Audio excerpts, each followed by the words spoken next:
Okay, so this is video assignment number 6. Video assignment 6, and it is wanting me to answer section 6.7, number 327. Switch over to it. So the main rubric of it, or instructions, I guess, is for the following exercise, without using Stokes' theorem, calculate directly both the flux of a curl f by n over the given surface of and the circulation integral around its boundary, assuming all boundaries have positive orientation. Now, question 327 is f of x, y, z equals z of I plus x of j plus y of k. And then the hemisphere. Oh, S is the hemisphere, sorry. S is the hemisphere.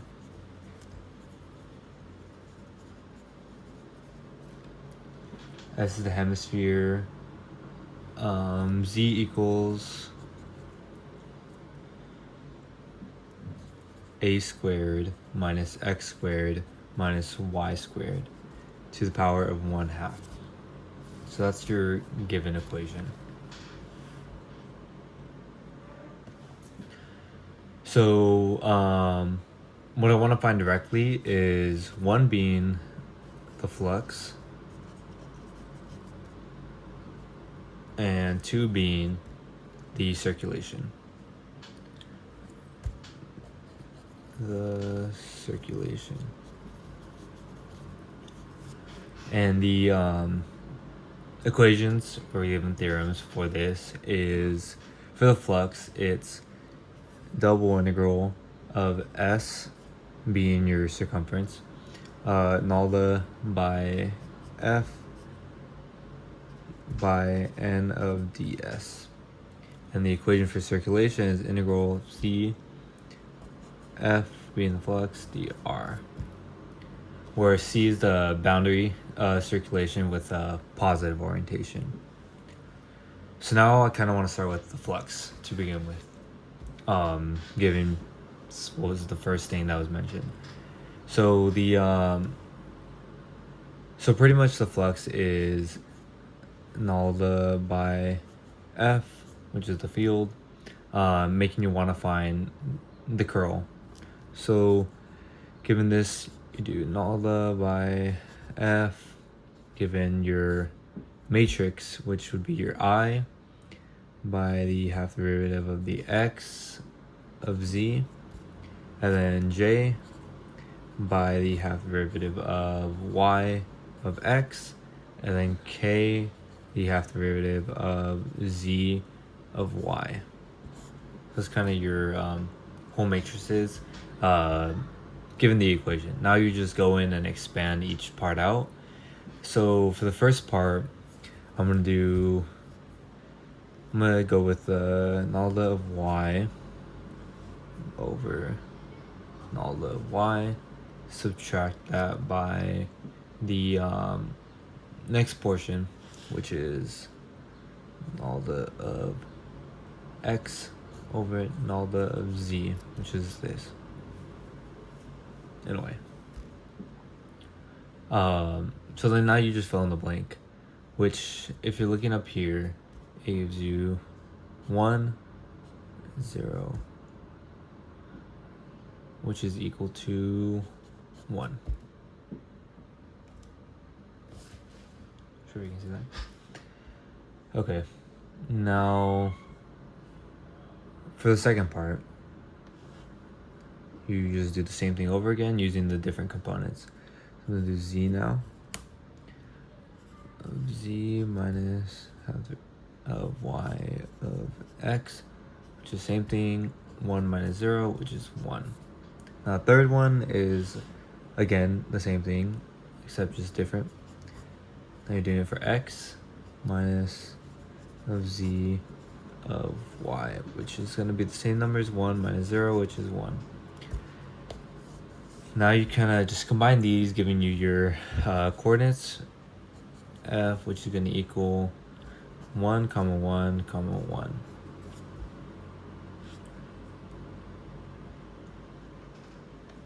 So now the hemisphere, all you would do necessarily is just plug in a way. So the equation for the hemisphere was z equals a squared minus x squared minus y squared. Okay. And all I'm going to do is just move that down and put it into a square root. So a squared minus x squared minus y squared, square root that. Oh, the original was 1/2, sorry. Just to kind of get rid of that portion. So equals z. And then all this will pretty much go down to. So you gotta just treat the graph as this. Z equals f of x comma y. That's all you do. For a surface written as this equation. So all you would do is just treat this as your surface equation, and now you just fill in your NDS equation.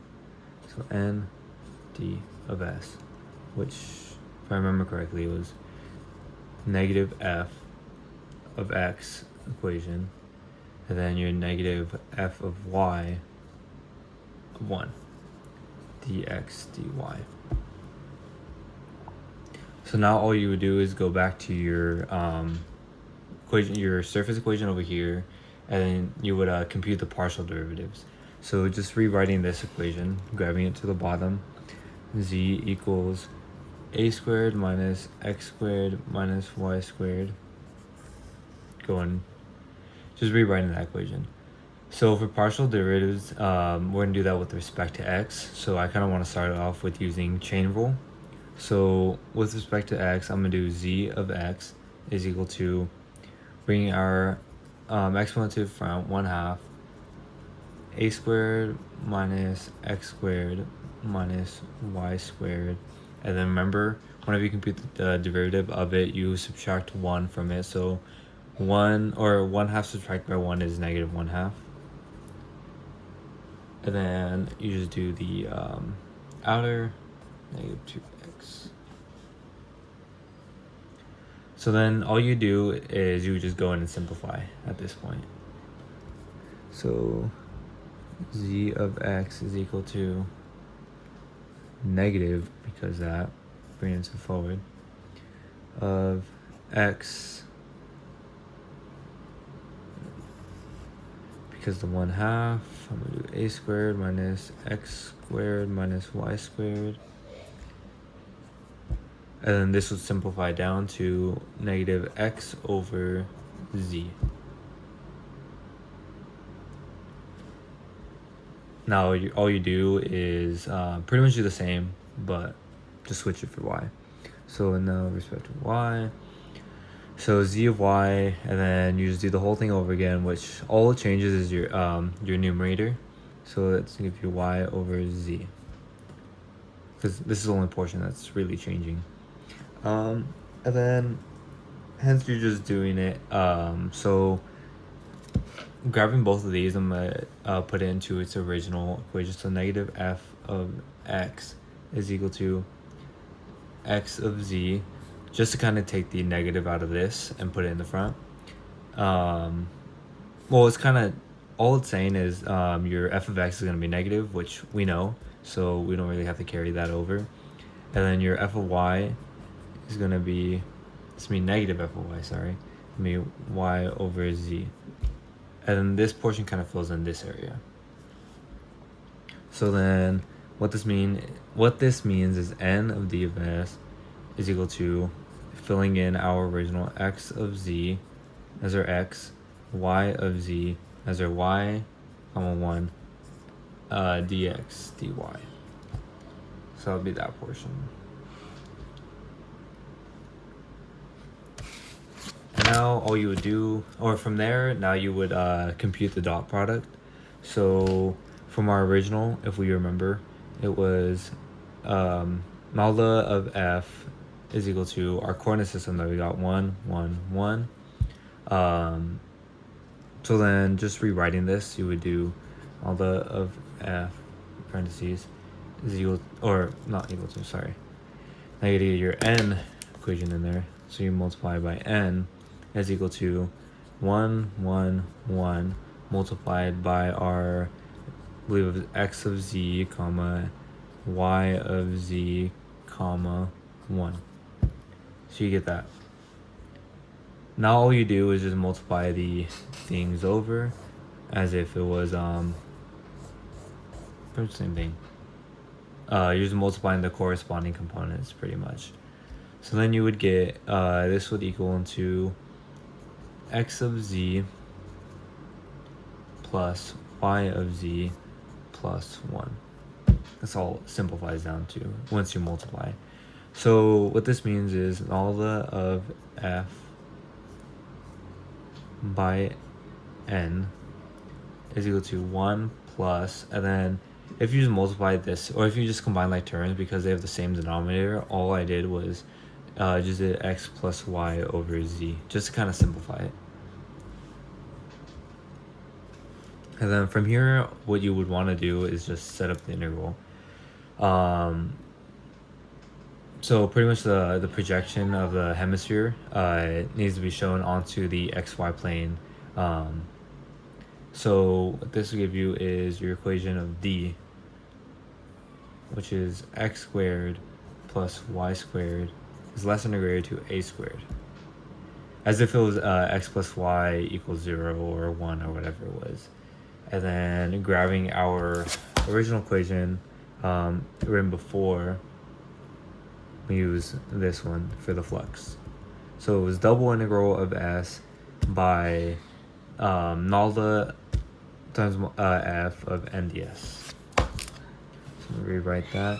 So it was double integral of s of nalda of f by n of ds is equal to, just kind of rewriting this and filling in our original stuff of d, and then putting in what we got up here, which was the 1 plus x plus y of z dx dy. So from here, what kind of, so that I can make it easier on myself, what I would like to do is just split up the integral into 3 parts. So then what this would split up into is double integral of d of 1 and then dx dy plus double integral of d, and again the second portion of x over z dx dy plus double integral of d, and now getting our y of z dx dy.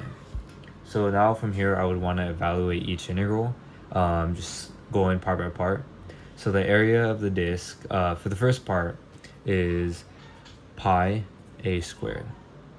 So all you would do from here is pretty much double integral of d, because 1 is just multiplies by that. It's the same value of 1 dx dy. This will equal pi a squared. Now for the second one, if we remember from our equation before, x over z, we got that from our, so pretty much x over z, we got that from this equation. So all I'm going to do is just rewrite that portion. So I believe it was x over a squared plus what? Was it plus y squared? A squared minus x squared minus y squared. Minus x squared minus y squared. Okay. So this is symmetric about the y-axis. So all I'm doing is replacing the x with negative x. So I'm going to write that for you. Replace x with negative x. That's all I'm doing for that portion. So what this does, it would be negative x as our numerator over a squared minus x squared minus y squared. And all this is doing is, because this portion gave us x over z positive, you just carry the negative over. So you're just getting the same thing except negative. So the x over z, negative x over z. So pretty much the integrand is, so this portion is odd. So the positive and negative parts pretty much cancel. So what this means is our double integral of d is x over z without the negative, because the function was odd, so they cancel out. So dx dy. So then this will equal to 0. And now for the last portion, which was our y over z, I'm going to do the whole thing again, just except y over z.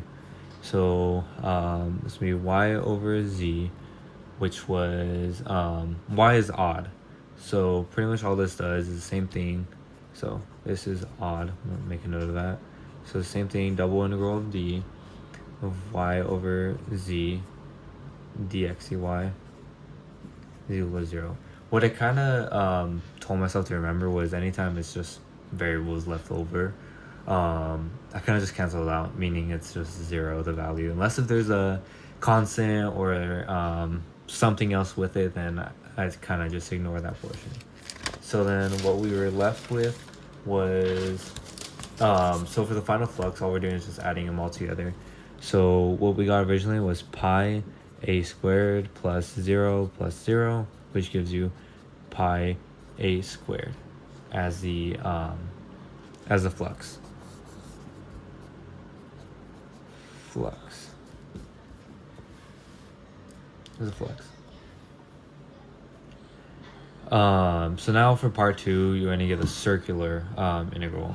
So the boundary of a circle, so I'm going to write that circle, just to let you know. So the boundary of the circle, the equation that we had was the a squared plus y squared equals, or x squared plus y squared equals a squared, as if we were doing a plus b equals c. So I'm going to rewrite that, x squared plus y squared equals a squared. And then our z was equal to 0. So because the positive or orientation is counterclockwise, so that's kind of how we got that. So for the equation I kind of want to use, it was something that's given to us, that's kind of universal all around, doesn't really change, is r of t is equal to a of cosine of t of a sine t, and then 0 as our z. For the region of 0 plus minus t plus minus 2 pi as our regions. So now we're going to compute for dr. So you're just going in and differentiating each part. So it was dx, it was dx dt is equal to the first portion, which is a sine of t, because the derivative of cosine is negative sine, so all you're doing is just putting negative and then sine. So now the second part, which is dy of dt, derivative of sine is cosine, so it'll be a cosine of t, and then derivative of 0 is 0, so dz of dt is equal to 0.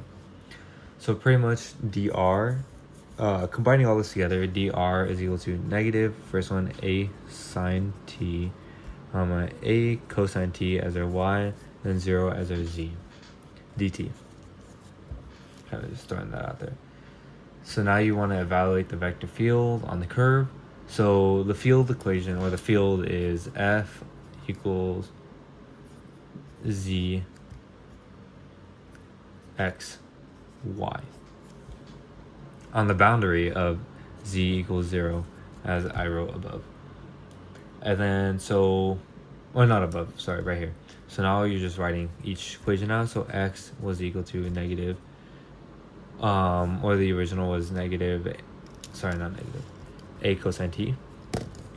So this is after, this is before. So I want to use the before for this portion. So a cosine of t, and then our y was a sine of t. So f is equal to 0, a cosine of t, a sine of t. So now again, I want to compute the dot product. So from here, all I'm doing for this equation for dot product is multiplying your field by your dr, which was equal to field, which is 0, a cosine of t, a sine of t, multiplied by our after, which is dr, multiplied by negative a sine of t,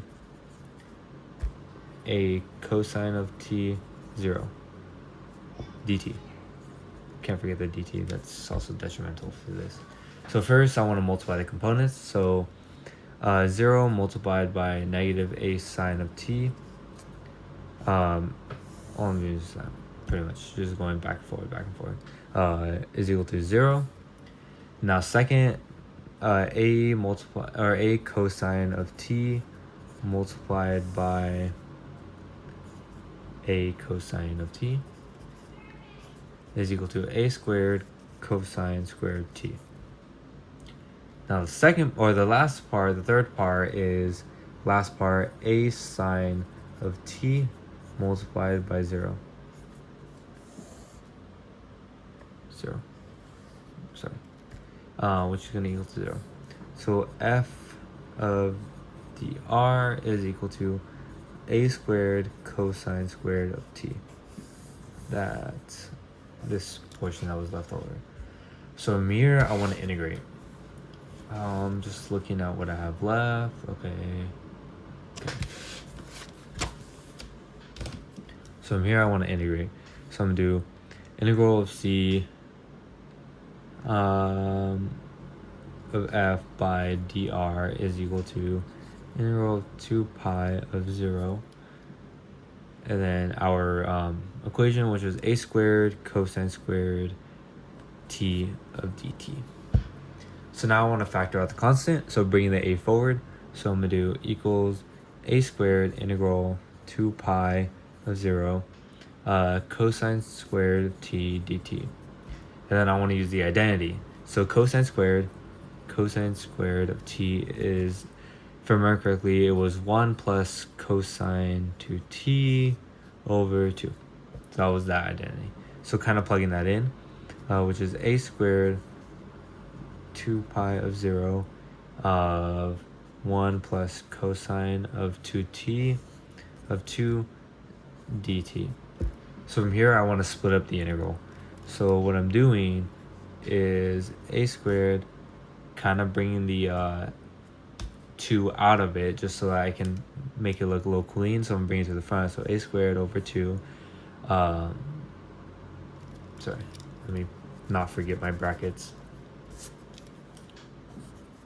Of integral 2 pi over 0 of 1 dt plus 2 pi over 0 cosine 2t dt.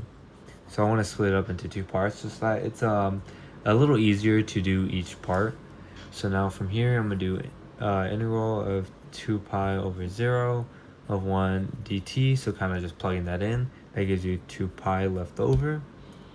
And now you want the same thing for the second part, so cosine, or the cosine part, so 2 pi over 0 for cosine 2t dt is equal to, take through that, sine 2t over 2, plug in the 2 pi 0, which if you get that, that ends up being 0 for the sine because it goes all the way around, ends up right here. The y over here is 0, so it ends up being 0 over 0, so 0. That's your answer. So pretty much a squared over 2 of 2 pi is equal to, plugging it in, pi a squared, pretty much.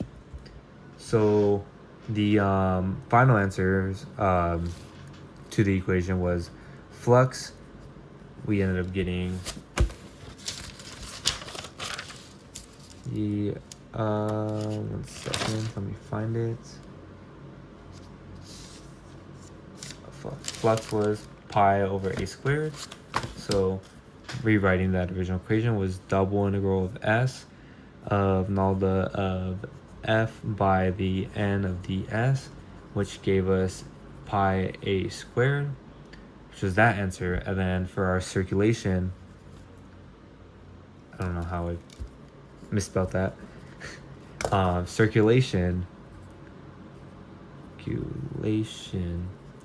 I got integral of c of f by dr, which ended up giving me pretty much the same exact answer right here. So matched up. Let me just rewrite that. Pi a squared. So both equations were equal, as we kind of expected. Even though they were pretty much solved like independently without one another, they ended up working out. Thank you.